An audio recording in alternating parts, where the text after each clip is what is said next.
السلام علیکم۔ مسلم سائیکالوجی میں ہمارا ٹاپک چل رہا، یہ تیسرا پارٹ ہے اس ویڈیو کا، اور اس ویڈیو کا نام ہے توبہ۔ تو چلیے سٹارٹ کرتے ہیں۔ تائب کون ہے؟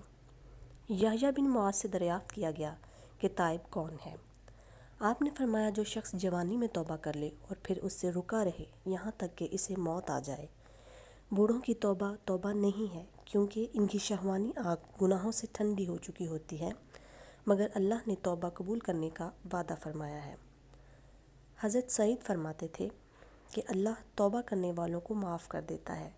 اس شخص کے حق میں نازل ہوتی جس نے گناہ کیا، پھر توبہ کر لی، پھر گناہ کیا اور پھر توبہ کر لی۔ فضیل بن عباس فرماتے تھے کہ اللہ نے داؤد علیہ السلام کو فرمایا کہ اے داؤد، گناہ گاروں کو بصارت دو کہ اگر وہ توبہ کریں تو میں ان کی توبہ قبول کروں گا۔ عبداللہ بن مسعود فرماتے تھے، جنت کے 8 دروازے ہیں جو ہر ایک وقت بند ہوتے ہیں، مگر توبہ کے دروازے پر ایک فرشتہ ہے جو اس کو بند نہیں ہونے دیتا، اس لیے التجا کرو اور نا امید نہ ہو۔ تائبوں کی ہم نشینی۔ امیر المومنین حضرت عمر رضی اللہ تعالیٰ عنہ فرماتے تھے کہ تائبوں کی ہم نشینی کرو، وہ بہت نرم دل ہوتے ہیں۔ حدیث میں آیا ہے کہ جو استغفار کرے وہ مکر نہیں ہوتا، خواہ دن میں 70 بار سے زیادہ گناہ کی طرف لوٹے۔ ابراہیم بن ادھم رضی اللہ تعالیٰ عنہ فرماتے تھے کہ اللہ تعالیٰ اس آدمی کے دل میں استغفار نہیں ڈالتا جس کو عذاب دینا منظور ہو۔ توبہ کی شرائط۔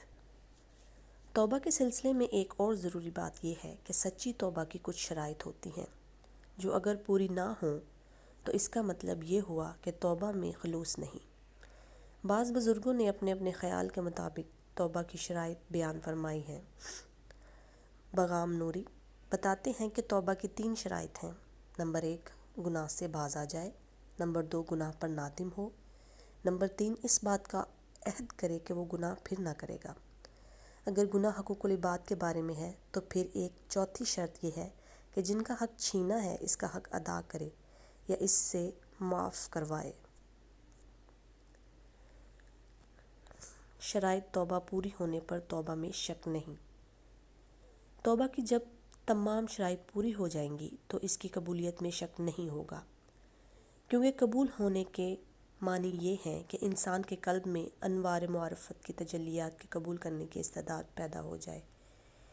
یہ ظاہر ہے کہ انسان کا قلب آئینہ کی مانند ہے، جس پر خواہشات نفسیانہ اور حرص و ہوا کے باعث غبار جم جاتا ہے، یا گناہ کی وجہ سے سیاہی چھا جاتی ہے، مگر نیک کام جو نور ہے اپنی روشنی اور چمک دمک سے اس تاریکی کو دور کر کے آئینہ قلب کی صفائی کرتے رہتے ہیں۔ اس لیے انسان جب کوئی برا کام کرے گا اور نادم ہو کر حق تعالیٰ کی طرف متوجہ ہوگا تو ضرور ایسی حالت ہوگی جیسی کپڑے پر صابن لگانے سے ہوتی ہے۔ اگر باقاعدہ صابن لگایا جائے تو کوئی وجہ نہیں کہ میل نہ اترے۔ اسی طرح اگر دل اخلاص و توجہ کے ساتھ خدا کی طرف متوجہ ہوا ہے تو ممکن نہیں کہ قلب میں صفائی و اصفراء اور تحسیات اور معرفت کی استعداد و قابلیت نہ پیدا ہو۔